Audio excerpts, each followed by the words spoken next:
The Girl Who Can. By Ama Ata Aidoo. Ama Ata Aidoo.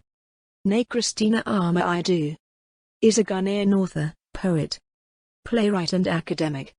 She was the Minister of Education under the Jerry Rawlings administration. In 2000, she established the Mbism Foundation to promote and support the work of African women writers. In The Girl Who Can by Ama Ata Aidoo we have the theme of conflict, innocence, freedom, insecurity, connection and pride. Taken from her collection of the same name, the story is narrated in the first person by a young 7-year-old girl, and after reading the story the reader realizes that Aidoo may be exploring the theme of conflict.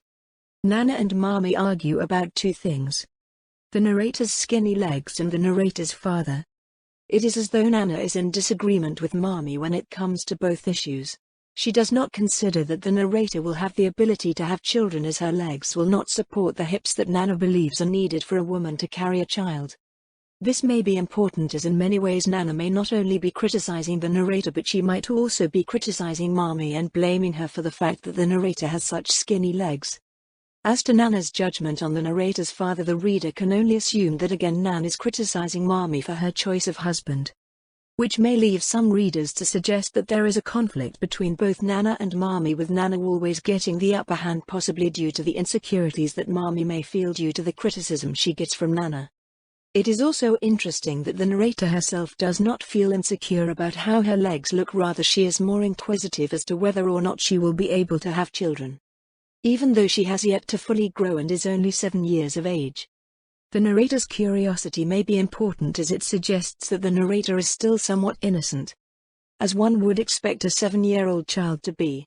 It is also noticeable that at times the narrator says things which are deemed inappropriate by Nana. Again, this may suggest that the narrator is innocent and is merely trying to understand the world around her. It is also interesting that the narrator is so modest about her achievements when it comes to running. It is as though her abilities in running are normal for the narrator. She doesn't counteract anything Nana says about her legs by telling Nana that she has legs that are suitable for running and that she is proud of herself. If anything, the narrator again acts modestly. It is both Nana and Mami who consider what the narrator has done to be an achievement and something in which they are proud of the narrator. The narrator's running also connects her with Nana, who walks to school with the narrator and carries the winning cup home on her back. From going to criticizing the narrator and Mami, Nana is full of pride. It is as though the narrator has fulfilled her potential without the hindrance of Nana's traditional beliefs when it comes to the quality of a girl or woman's legs.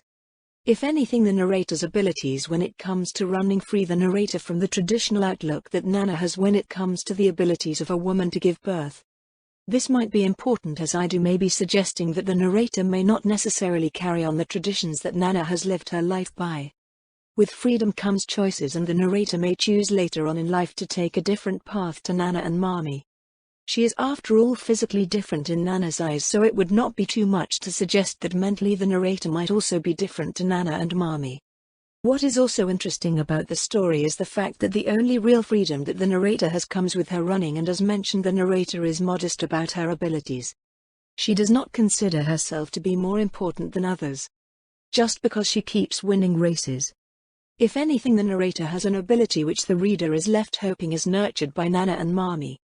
That both women continued to be proud of the narrator's achievements, and that they might accept that the narrator's life may turn out differently to how their life has turned out. It is as though the narrator has not only freedom and choices, but she may be independent too, even if she is still a very young girl. Despite all the criticism that is thrown in the narrator's direction, none of it sticks to the narrator. She may very well continue her life focusing on her running and the fact that she has the long, skinny legs of a runner. Something that is beneficial to the narrator, and as such leaves the reader left with a sense of optimism for the narrator's future. The narrator has choices that Nana and Mami may never have had. End of the summary. Thank you. Thank you.